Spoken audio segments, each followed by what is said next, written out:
G'day guys, how are we? Good evening to everyone. Welcome to the MCJ Report. We are back once again.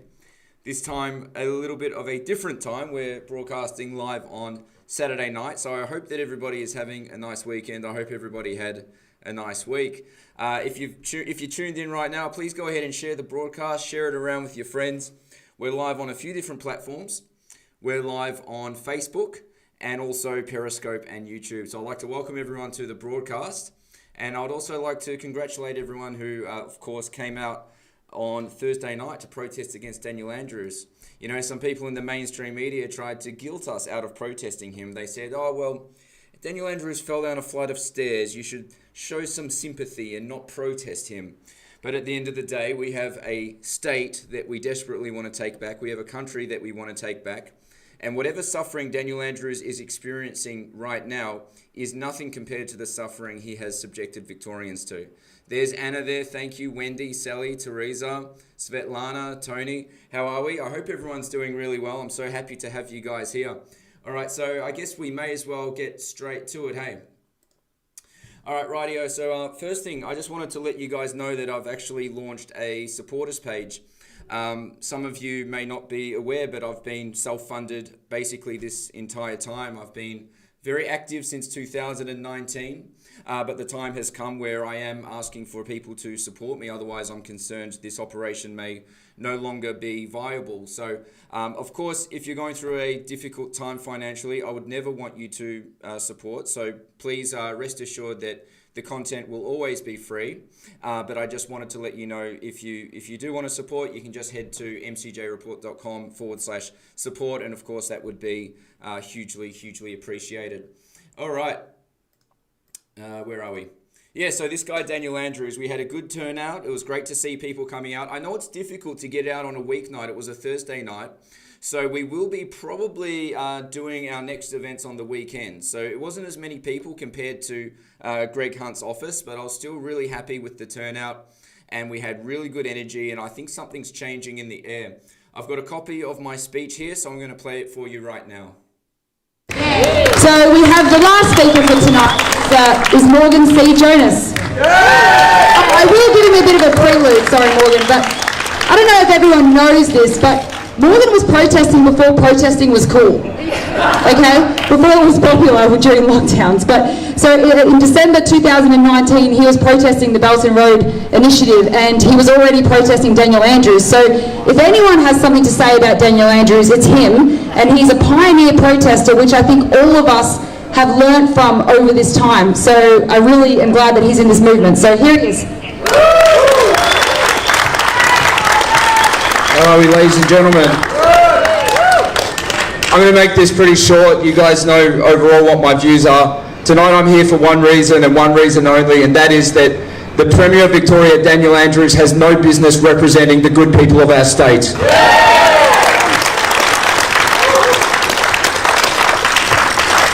And despite what he's going through right now, or whatever hospital he's in, it is nothing compared to the pain and suffering that he has inflicted on the people of Victoria. This man has a long history of exploiting Victorians.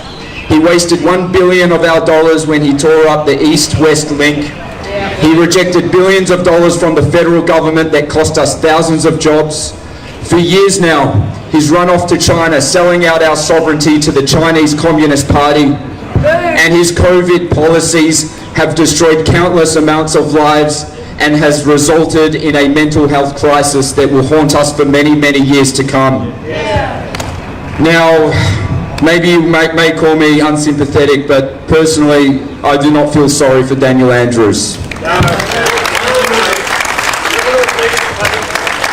I've got a bit of a history protesting Daniel Andrews. It started late 2019, where myself and my event partner Fiona, we took to the steps of Parliament House to protest against Daniel Andrews' inappropriate relationship with the Chinese Communist Party and his signing of the Belt and Road Initiative. Our concern was that Daniel Andrews was putting our national security at risk. We weren't alone in these concerns. These concerns were expressed by the Australian Strategic Policy Institute and our security partners in Washington, D.C. But Daniel Andrews ignored our concerns, and in typical fashion, he said that he knows best. Now, just to put this in perspective, it's very important that we remember that when we talk about the Chinese Communist Party, or Daniel Andrews' masters, what I refer to them as, we're talking about a regime that since its inception has committed the most heinous crimes against humanity on a mass industrial scale. We're talking about torture, we're talking about sexual abuse, we're talking about medical experimentations on innocent people, and we're talking about genocide. And I'm not exaggerating one bit when I tell you that these are the types of characters that Daniel Andrews has made every attempt to intertwine into Victorian society. There's only one word for an act like that, and that word is treason, which I believe he's guilty of.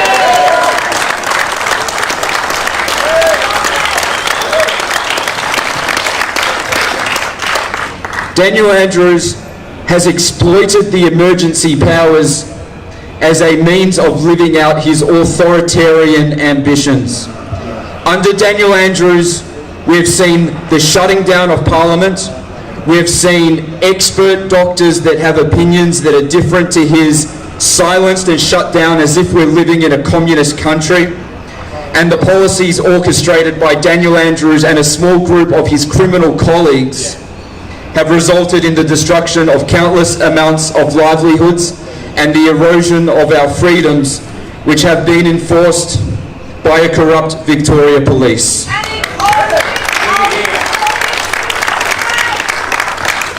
So I've got a message for Daniel Andrews, and I think I speak on behalf of many Victorians, and that is, it's pretty simple. The way I see it is that this guy may as well pack his bags and buy a one-way ticket to Beijing. Next election is done.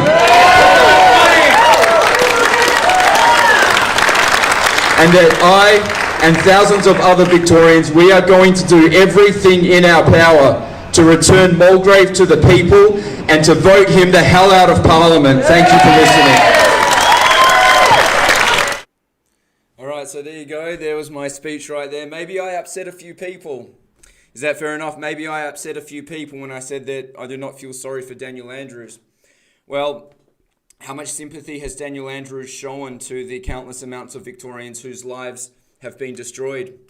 You know, it was under Daniel Andrews' watch, the whole debacle with the taxi industry. Who here remembers that when Uber came onto the scene? And overnight, the taxi drivers who held licenses, their licenses became worthless overnight. A good friend of mine, George, former taxi driver, told me that he knew multiple people committing suicide. Daniel Andrews never addressed this issue. I wonder how many people have committed suicide since the inception of Daniel Andrews' COVID policies. Perhaps the true number we'll never know.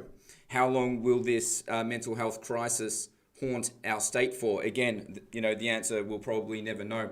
Anyway, moving forward here, who here got a load of these two guys? That's right, Paul Murray and Neil Mitchell. It seems that these guys are sort of closet case Daniel Andrew lovers.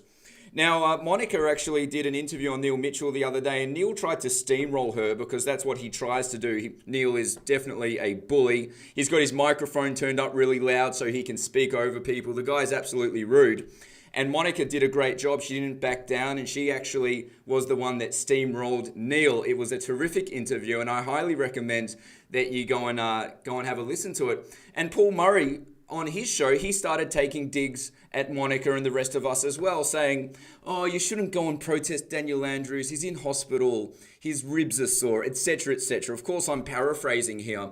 And it just seems that Paul Murray is really towing the line here, the politically correct line. So I'm going to show you what he said, and we're going to dissect it and pick it apart a bit. All right, 1 second. Home.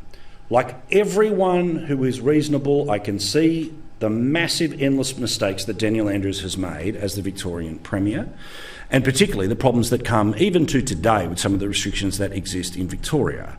But you know, and I know, some of the problems are like people losing their livelihoods.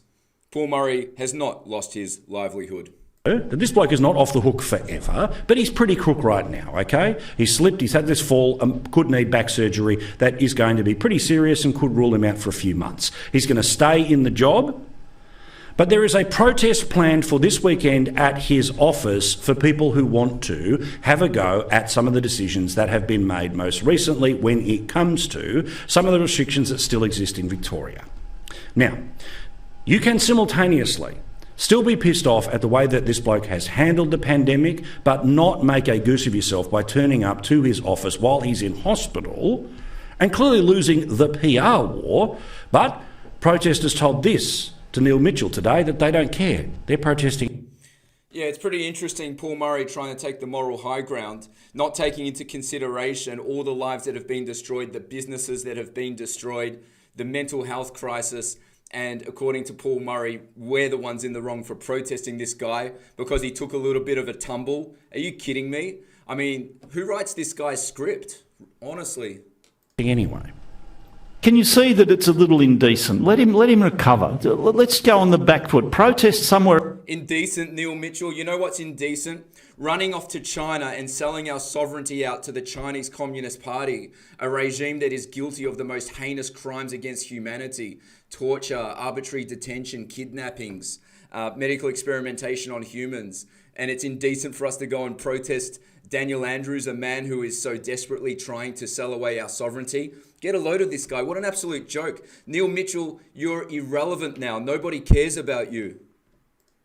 All right. Or else about something else if you must, but leave Daniel Andrews alone at the moment. Oh, to be clear, this was planned before he went to hospital. Yeah, but call it off. And we have interstate speakers coming. We have people that come from over 400 kilometres away. Who? As a human being, of course I feel bad for him. I don't want anyone to suffer. Just move it. Falling down some stairs changes nothing, Neil. We are going to Wazoo Place at 6:30 p.m. tonight to show the public. I don't care where they've come from. Just take them somewhere else. Take them away. We'll spend whatever resources we need to make sure he loses his seat to someone who deserves it. Well, fair enough, and do that once he gets out of hospital. But in the meanwhile, just go somewhere else.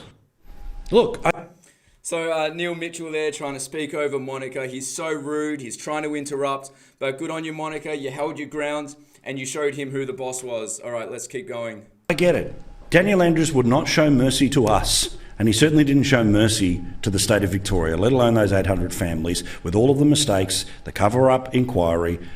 800 families. So, Paul Murray, are you implying that Daniel Andrews was responsible for 800 deaths? So, on one hand, you have Paul Murray essentially implying that Daniel Andrews is responsible for their deaths, but on the same hand, accusing us of being indecent for protesting this man. Honestly, Paul Murray, make your mind up. And now, the instant ability to call royal commissions into everything from Crown Casino into the colonial past of Victoria. But now is not the time to target him personally. If you want to do something at State Parliament, okay, that's your business. That's the People's House. Him personally, his office, bad idea. Bad idea, huh? Coming from the moral judge, Paul Murray. You know, this is a guy that walks into the studio every day. He gets his hair done. He gets his makeup done. He's got his script. He's got his teleprompter. And he wants to be the judge of morality over us. Are you kidding me? This guy's an absolute joke. And I think this is why people are looking for alternative media sources. You know, whether it's people on Sky News or other news. I think Australians are seeing through the rubbish and quite frankly, absolutely sick of it. Anyway, put that in the comments. I think it's pretty interesting, you know, these people, Neil Mitchell and Paul Murray, they kind of paint themselves as being critics of the government. They talk about all the people that died because of the hotel quarantine, bungle, etc., etc. But then, oh no, it's indecent. You should be mindful because Daniel Andrews has some sore ribs. You kidding me? This man is perhaps the greatest traitor in Australian history. So anyway, I just wanted to show that to you and bring that to your attention. Just an absolute joke. All right, moving forward here. All right, this is coming from the Daily Mercury, and I'm showing you this article because all I want to do is show you one line from this article. Hunt slams GP's vaccination suggestion to privatise COVID-19 vaccines to make money off it. Okay, fair enough, Greg Hunt. You slammed that. All right, this guy here, another massive problem, Greg Hunt. All right, Mr. Hunt said GPs would be paid, quote, 3 times as much per vaccine administered as they were for more common jabs such as flu inoculation. Okay, so 3 times more. So that implies to me a type of incentive, a type of monetary incentive for doctors to do even more to ensure that more people are vaccinated with the COVID-19 vaccine. So why is it, if this is the great savior and this is what will pave the way to society returning to a COVID normal, why does there need to be such a tremendous incentive for doctors to administer this vaccine? Maybe Greg Hunt would like to explain that to the people. All right, moving on here. Japanese news, Japan logs 5 more anaphylaxis cases after virus vaccinations. So we're seeing these allergic reactions popping up all over the world here. I'm just going to read to you. This is coming from the Japan Times.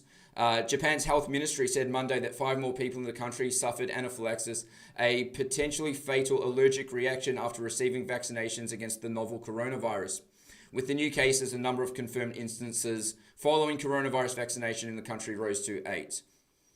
But this is a much more interesting story right here. COVID-19. Several European countries suspend AstraZeneca vaccinations over blood clot fears. First, we saw Austria suspend a certain batch of the AstraZeneca vaccine. Then we saw Denmark. And now we're seeing several other countries. I'm going to play this little clip for you right here.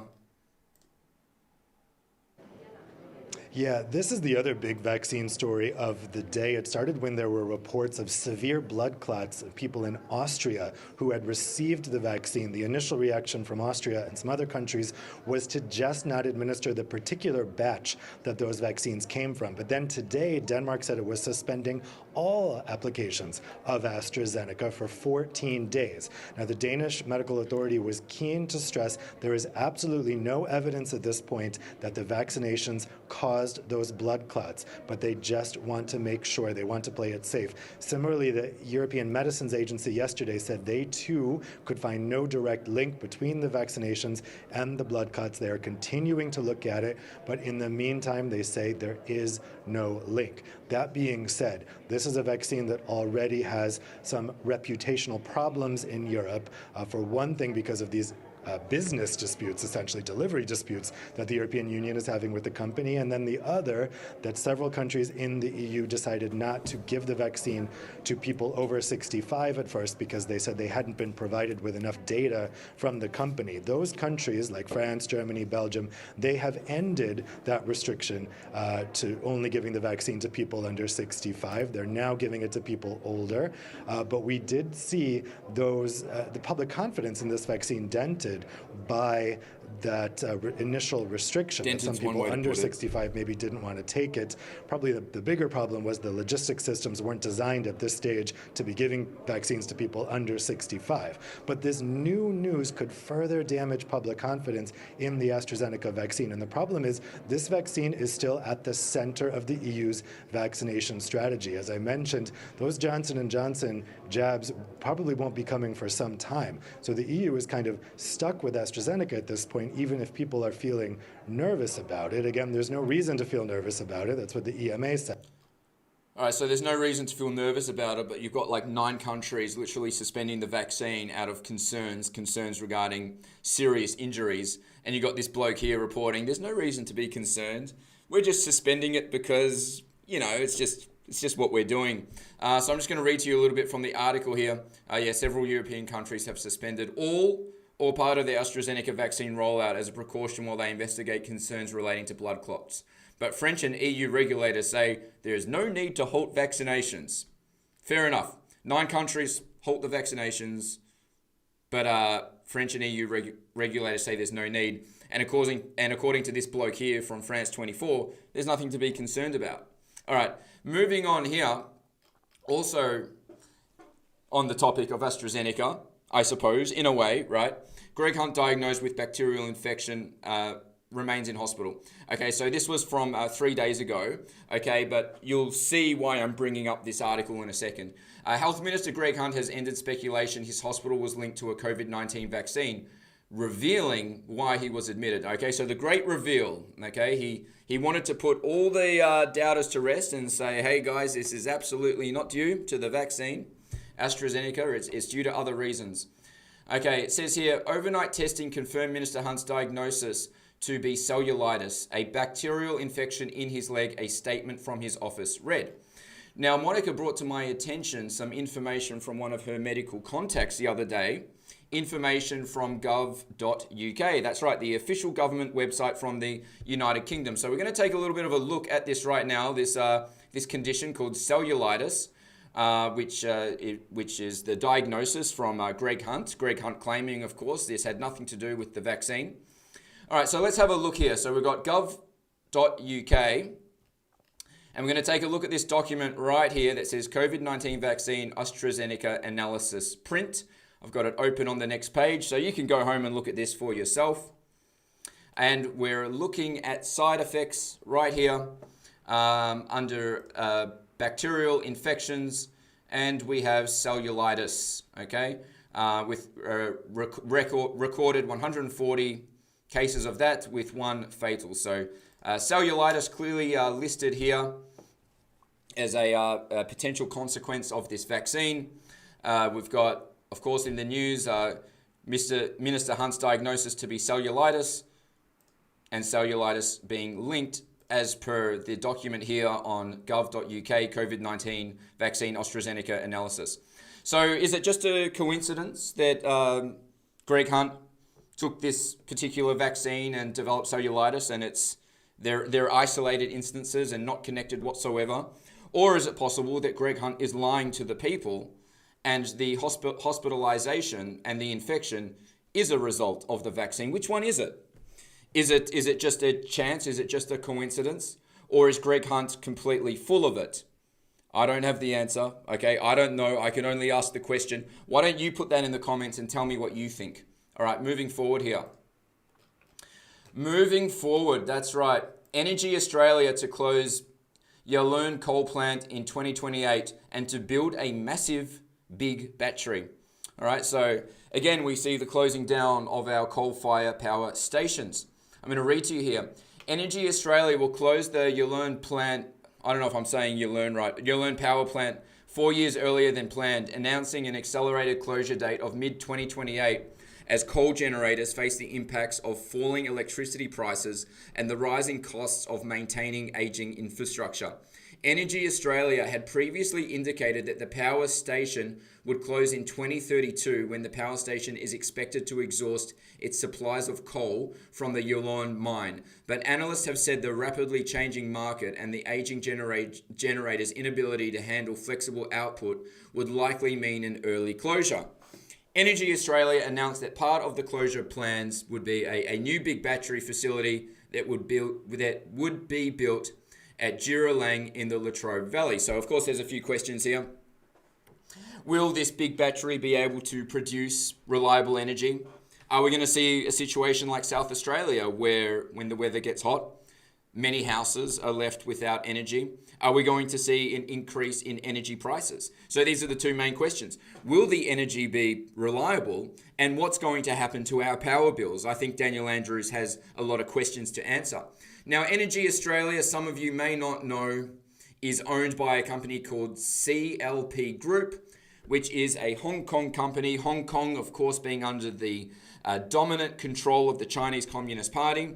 So CLP Group, undeniably tied to the Chinese government, as are all Hong Kong companies under China's rule. So there you go. So Energy Australia there. I mean, it makes sense. China would very much like for us to have expensive, unreliable energy because China is powering ahead in developing their coal-fired power stations in order to, reduce their costs and to provide more reliable energy in order to fuel, China's rise, China's economic expansion, their industrial expansion, and ultimately their military expansion. So of course it makes sense that China would like to cripple our energy supplies whilst bolstering their own. I'm going to just show you a little bit of what I'm talking about. Here's an article here. This was from 2019 from Wired.com. China is still building an insane number of new coal plants. And I'm going to post all these in my Telegram group, but you can also go to mcjreport.com, sign up to my free newsletter, and I will send you all the articles that I talk about in the show. All right, so that's just part of what I do. You watch the show. I obviously can't read through every single article because we'd be here all night, but I'll send it to your email. That's mcjreport.com, and I'll send everything to you so you can go through it in your own time. This is from the Canadian Energy Centre. China is building 184 coal plants. This was from late last year. I'm going to read to you a little bit from this article. So whilst we're tearing down our coal plants, China is building them like it's no tomorrow. China is building coal plants at speeds like we've really never seen before. It says China is also building and financing hundreds of other coal-fired power plants in countries such as Turkey, Vietnam, Indonesia, Philippines, Egypt, and Bangladesh. So all of these countries of which China has tremendous commercial interests in. We look at some of the poorer countries like Vietnam, Indonesia, Bangladesh, Philippines, for example. China is building huge amounts of factories in these countries in order to outsource essentially the manufacturing jobs that China no longer wants to do. So if you were to visit, say, Bangladesh or Vietnam, for instance, and you were to visit the commercial zones, you would see factory after factory, massive factories with big Chinese writing on the front. Okay, so essentially China has moved to a stage where they now require even worse slave labor than what they've subjected their own people to. So they're going to these countries. And of course, in order to keep labor costs down, the most effective method for energy would be coal-fired power stations, of which China is building many in these countries. And we're destroying ours, okay? It says here, this matters or should to sensible discussions about how much pain, lost investment, killed jobs, lost incomes, and potential foregone tax revenue in the hundreds of billions of dollars that Canadians should endure in attempts to squeeze reduced carbon emissions out of Canadians in the future. Okay, so this is from Canada, but this is exactly what is happening to us here in Australia, okay? Canada is also on an energy suicide course, a collision course, as are we in Australia, because for whatever reason we feel that we need to punish ourselves, okay? Australia is not even in the top 10 polluters in the world, but of course we are taking drastic measures to look at reducing our carbon emissions. We signed the Paris Agreement, which, make no mistake about it, is going to drive energy prices through the roof. And countries like China that are expansionists, imperialists, that seek to expand not just their commercial interests, but their cultural objectives around the world, which is specifically Chinese communism, are given a free pass. No problem. You can burn all the coal you want, and we'll just sit back and punish ourselves. So yeah, moving on here, just to show you the 5 countries that produce the most carbon dioxide. We've got China right here at the top that makes up 30% of global emissions. I just want to point this out to you guys. China is the largest emitter of carbon dioxide gas in the world with 10.06 billion metric tons in 2018. Primary source of CO2 emissions is fossil fuels. Now, of course, China is a massive buyer of Australian coal, even though they've punished us by holding our coal ships up in Chinese waters for months on end. About 58% of all total energy derived in China comes from coal alone, of which Australia contributes a huge amount. And since coal is rich in carbon, burning it in China's powerful industrial plants and boilers releases large amounts of CO2 into the atmosphere. So you can see the chart there. Of course, there's China making up the biggest piece of the pie. All right, now here's something that we should be looking at. Many people don't know that Australia is home to the world's largest uranium reserves. Uranium, of course, being required for nuclear energy being safe, cheap, and reliable. But of course, the Australian government has it out for nuclear energy. They say, hey, we don't want anything to do with the word nuclear. That sounds dangerous. That sounds something we don't want to be a part of. Whereas the truth is, countries all around the world use this energy. It's very safe. We've come a long way over the years. The technology involved for a safe nuclear energy production is, of course, better than it's ever been. And we have an abundance of uranium here in Australia, and we don't use any of it to our advantage. We export it, of course, but when we consider the reserves that we have, we could be in a position to have the cheapest, cleanest, and most reliable energy in the world. But instead, our politicians insist on playing politics with your energy bill and with the energy bills of Australian producers. This is holding us back from being competitive on the world stage. I mean, how long will Australia be considered one of the top economies of the world? At this rate, we are certainly on a course to be knocked down that ladder very, very quickly. So I'm just going to read to you a little bit here. This is investingnews.com. This is in regards to Uranium Reserves Australia. Uranium Reserves, 1.6 million tons, 28% of the world uranium resources. Okay, that is huge. No wonder China would very much like to occupy Australia. I mean, forget about the coal and iron ore. Think about the uranium. You need to keep in mind that there's really two main reasons that any country would want to go to war. Land and resources, both of which we have an abundance of here in Australia, both of which we do not utilize. It says here, the discrepancy between Australia's uranium production and mineable resources is perhaps due in part to the current low price environment, but contentious political issues surrounding uranium mining in the country are also worth noting. In other words, political correctness. For example, in recent years, the Western Australian government has put the brakes on any new domestic uranium mining project approvals, although it has allowed existing projects to go ahead. In addition, while limited uranium mining activity is allowed in Australia, the federal government is opposed to nuclear energy, which results in higher electricity prices for you. We're less competitive in the global commerce arena. And instead, we're looking at building these big batteries where nobody knows for sure whether they're going to help reduce our energy prices or whether or not the energy will be reliable at all. Now, a lot of people freak out when they hear the word nuclear. They say, well, what about, Fukushima, or what about Chernobyl? These were the two major accidents. I actually encourage you to do a bit of reading and to read through the accidents that have transpired in nuclear power plants. Compare it to the number of nuclear power plants around the world and have a look into the technology that is used for safety. And what you'll realize is that more people die in coal mines, essentially. It's very safe, and it's all due to politics, the reason why we're not using this energy. I'm just going to read you a couple of little bits here from worldnuclear.org. Safety of nuclear power reactors. It says here, there have been two major reactor accidents in the history of civil nuclear power. So two majors, okay? Chernobyl and Fukushima, as we said. It says here, the evidence over 6 decades shows that nuclear power is a safe means of generating electricity. The risk of accidents in nuclear power plants is low and declining. The consequences of an accident or terrorist attack are minimal compared with other commonly accepted risks, like driving a car or skydiving or something like that. All right, so a bit of food for thought. Once again, I'll send it all out to you, mcjreport.com. Sign up for the free newsletter. It's right there on the homepage, and I'll send this all to you. Do your own research. Don't be scared of the word nuclear, okay? And so here's a brief history of nuclear accidents around the world. This is coming from the Union of Concerned Scientists. I will also send you this document. Here's a document here talking about deaths in coal mines to help put it in perspective. That's coming from the United States Department of Labor. I'll send that to you as well. Okay.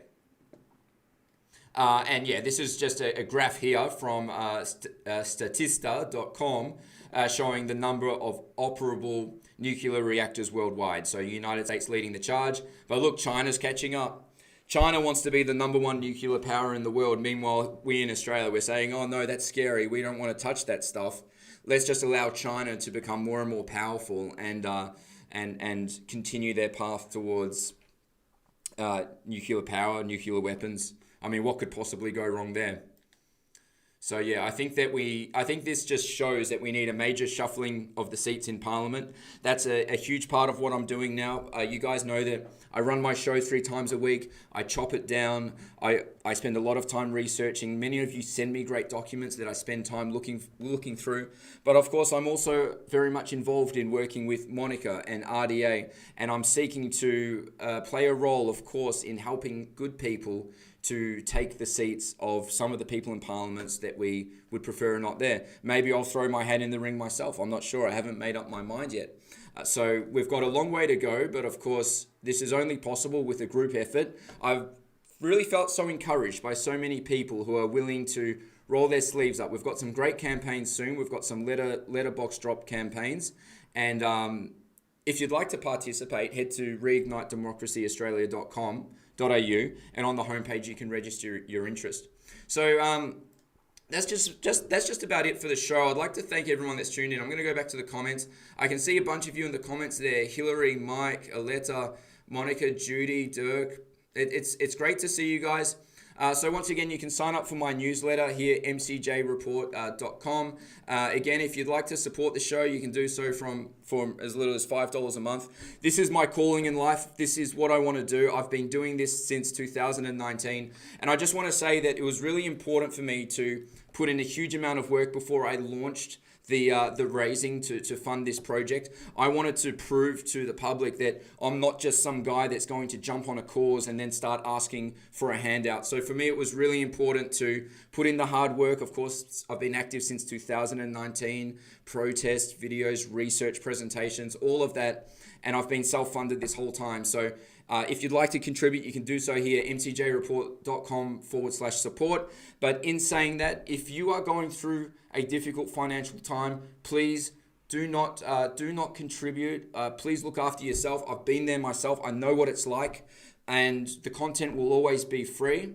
And that's just what I wanted to say before wrapping up the show tonight. So that's just about it. I hope everyone enjoyed the show, of course, and I hope that you guys are having a nice weekend. And I'm going to play the replay of this 9:30 tomorrow night, Sunday, for anyone that may have missed out.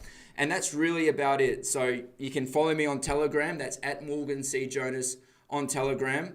And that's about it. The link to support's in the description. And I want to say thank you to everyone. And hang in there. We will win this. God bless you all. Have a great night.